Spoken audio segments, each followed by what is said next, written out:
Hi guys, this is a video on Windows software. This time I'm talking about Vista features and how you can get them on Windows XP for free. Now, a lot of people have said to me, oh, you're really old, why haven't you upgraded to Vista? And they've also said, Service Pack 1 is out now, why don't you upgrade? And I'm just going to show some reasons why I won't be.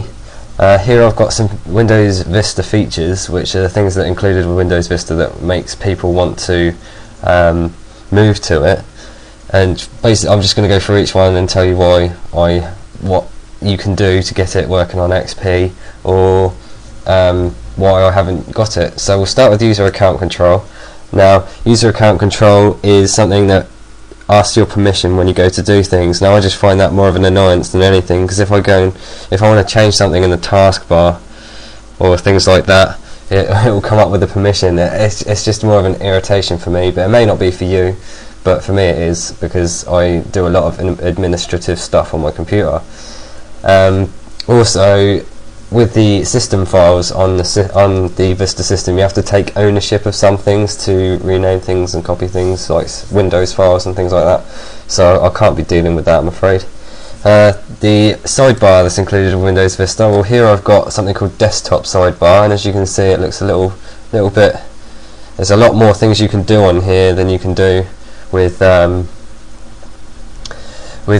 Windows sidebar, and you know, it's got things like pop-outs and stuff like that, and this is highly customizable, and there's several plugins you can get from desktopsidebar.com. I'll include the link in the description. Next thing is Aero. Now, what's Aero? Aero is the little interface that they have that makes their stuff transparent.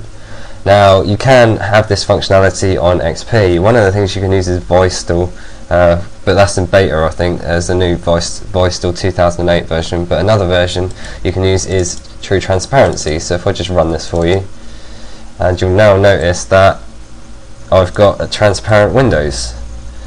So if I wanted to, I could do that, but again, to me, this just feels like it's all eye candy for Windows Vista, and I'm more about doing the work than looking at trying to tweak my computer to try and make it transparent.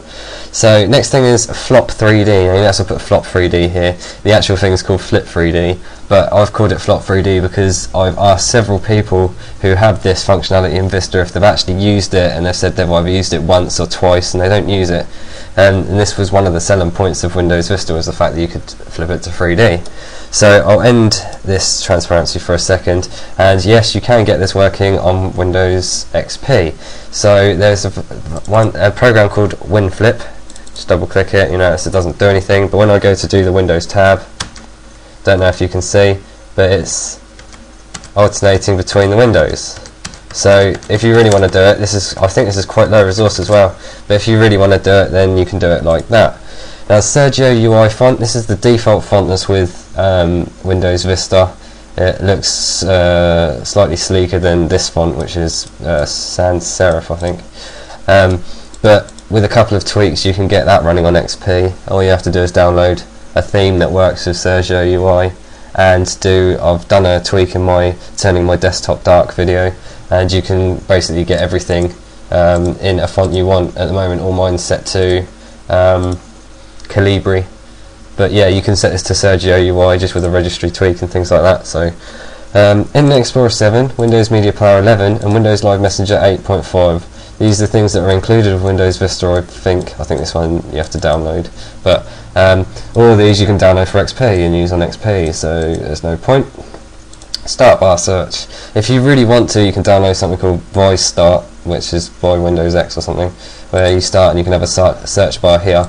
But there's also a download from Microsoft called Desktop Search, and you can maybe able to hear that my computer's going a bit mental because I've started it searching, and obviously in this sidebar it tells me the most used things, and it says Search Indexer is using quite a bit. So you'll get a thing down here, a little search bar, you click it, and if I say something like, I don't know why, you'll notice that straight away it's searching, and it comes up with matches, so you can just have that functionality down here. So that's start bar search. Improved security, and people have said, yeah, Vista has got security fixes and fixes holes and things like that, and Service Pack 1's even better, more security fixes, but they're also releasing Service Pack 3 for XP. So I think I'll be doing that the same date as Service Pack 1 for Vista. So it just seems like I might as well stick with XP, because apparently they're taking most of the features, the security features from Vista, and putting it in the XP Service Pack. So you get XP with all the security. Windows Photo Gallery. Now I've got a picture of Windows Photo Gallery here. It just looks like Windows Media Player 11 but with photos, and you just flip through them. There isn't many options here on what you can do. You can rate them or whichever you want to do. As you can see, I've opened it in EarthenView, which does a lot more, so I just recommend downloading EarthenView. I'm pretty sure people who want to open images, who know about photos, can use EarthenView and do loads of things like filters and effects, and this all works for free, so it seems a little bit better than Windows Photo Gallery. Ready Boost, this can be done by a tweak in XP, I believe. That you go right click My Computer, More Properties, Advanced, Performance, Advanced, and then Virtual Memory here, change it, and then you just change the volume label to, you take the custom size off, I think, or you put it, you just click on your, oh dear, cancel, and you can change the drive onto your pen or something, and then you can set a custom size here, and then you just put it like 1.5 times your RAM, I think, or something like that. So you can have it like, I'll have mine 2 gig to 4 gig. You can do it on your pen and it will run the same way as Vista does with Ready Boost.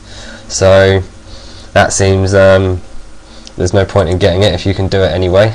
And I suppose this will work with all USB pens instead of only Ready Boost enabled USB pens on other systems, but obviously you might not get a speed improvement if you do it without. So that's Ready Boost. And Windows Mail, which is included with Windows Vista, is actually just a visual difference from Outlook Express, so you might as well just use Outlook Express.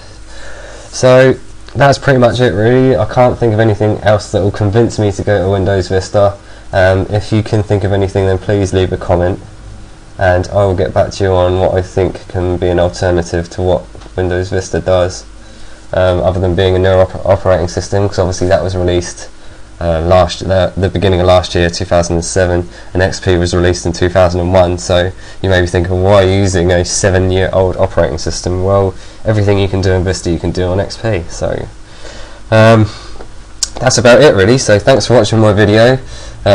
If you're using Vista and you want to defend it, feel free to leave a message telling me how much you hate me or something. But yeah, please rate, comment, subscribe if you like my videos, and thanks for watching.